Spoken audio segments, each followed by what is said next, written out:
Yeah, they definitely are doing. Before I left, they were definitely doing a lot more around that. But while I was going through the process, what I think I was yearning so much is for someone that looked like me that was above me. And Right. so that was like something that I was like, okay, I really would like to, to have somebody like nobody knows what you experience when you're a Black nurse leader, Hmm. especially if you're a woman. Nobody knows what you're going through, so you can't really go and talk to anybody because Right. you're like the Right. only one. Right. Right. so, Right. um, Right. so yeah, I totally get what you're saying, and I think it's so critical for us to, or for systems to put that in place, and really to get people that it doesn't have to always look like you, but at least have that preference there if you want to, and if you can reach outside of the system. So when I found my voice, that's where I start meeting other people outside of where I was Hmm. that looked like me, that were willing to say, hey, what are you doing? You should be doing this, that. Are you connected to this? Let me network you with this person, that person. That's when things start kind of taking off, when someone outside saw me lead a few racial discussions. And that's when she was like, you know what, you need to be doing something more. And she pulled me in and she let me meet all of the other people that I needed to meet. So I so agree with you on that. So you said that after you left, then that's where the mentorship, because you sought out the mentor.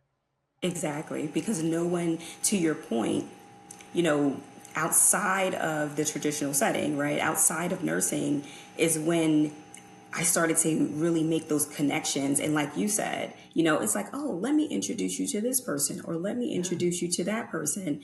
And when I was working in leadership, it was always someone else was a good fit for a certain role, right? No Yeah. matter what I did for the organization, no matter how well, I mean, my track record was excellent, but someone else was always good for, it's like I wasn't that thought of who would Yeah. be a good fit for this particular position. But then you find that when you go other places, and it just makes you say, oh, wow, stepping away from healthcare, what made me put me in the rooms with, seven-figure earners, and I wouldn't have had that experience because no one was, either selecting me for those things, and or they weren't. I just wasn't that I just wasn't the thought for certain things, and you deal with it. And I can remember wanting to work at like yourself, wanting to work at an organization where with a CNO who looked like me, talked like me, and that was actually one of my last positions in healthcare. So I applied for this role, and I was like, what? Oh my gosh, I would love to work for a CNO. And just because I never had, right? Well, Right. actually, I Right. take that back. When I was in California, there was a CNO. When I was in California, she was a woman of color, but it was different because I was a bedside nurse, and I would see her in passing. I remember meeting her one time. Right. Like, I didn't even know who the CNO was, right? This is how long ago it was. And someone said, that's the CNO. And I was like, oh, really?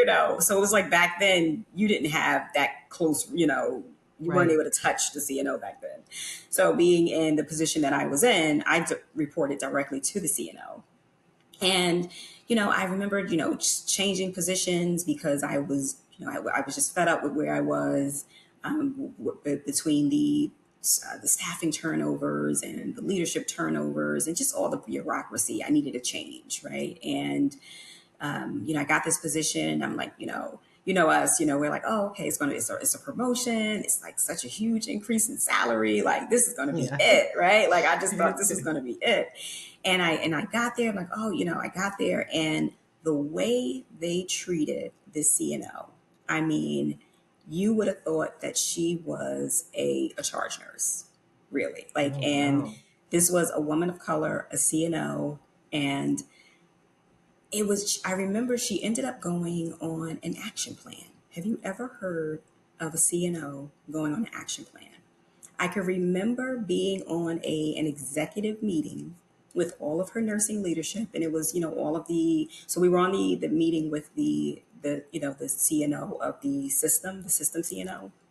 So there were other CNOs on the call, and the way they were talking to her, it was as if, They said, well, and we were talking about quality metrics and patient experience metrics, and you know, our quality indicators weren't the best. And, there was a statement that was made, well, what happens is when leaders don't do well, we just replace the leaders. And this was after she had asked a question. It was a appropriate question, but that's the response that you give another, a CNO on a system meeting. And the inference was that she was going to shortly lose her job, right? Right. And I'll share with you another occasion. So these are just like little samples, right? And this one I actually talk about in my book. And there was another occasion where the corporate liaison had come to the hospital to just talk to us about, our quality indicators. And I remember she sat in the room, and in the leadership meeting, and she said, if you guys don't do something about that 7-figure fine, you're going to be on a plantation picking cotton. Now I What? looked around Wait, and are you oh yeah, serious? yeah, oh yeah, yeah. Okay. And I looked around and the room was full of was like, 35% African American, was the room. And her excuse was, I guess she realized that what she said, but she realized later.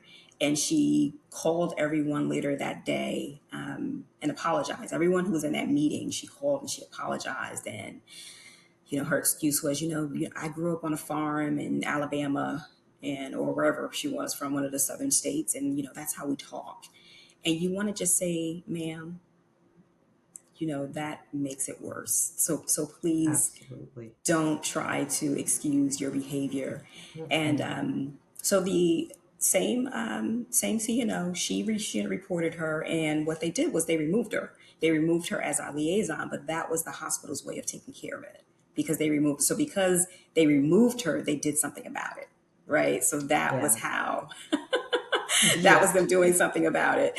So we just would, so just put her someplace else where, she can just take all that rhetoric, like just don't bring her here, just put her someplace else. But these are the type of things that unfortunately Yeah. healthcare workers deal with in bias, and bias deal with in healthcare. And bias is the conscious and unconscious, right? We have that explicit bias that we deal with, or we have the implicit bias. And Right. it's unfortunate. And those are the type of things that healthcare workers really need to take a stance and identify where your values are. Like Yeah. what's keeping you here? I get it. We have mouths to feed, we have children, we have husbands, we have families. Sometimes we're the breadwinner, but that doesn't mean that you have to stay in a position where you're completely burned out, where Yeah. you're not being treated fairly, or where you just don't feel like you belong.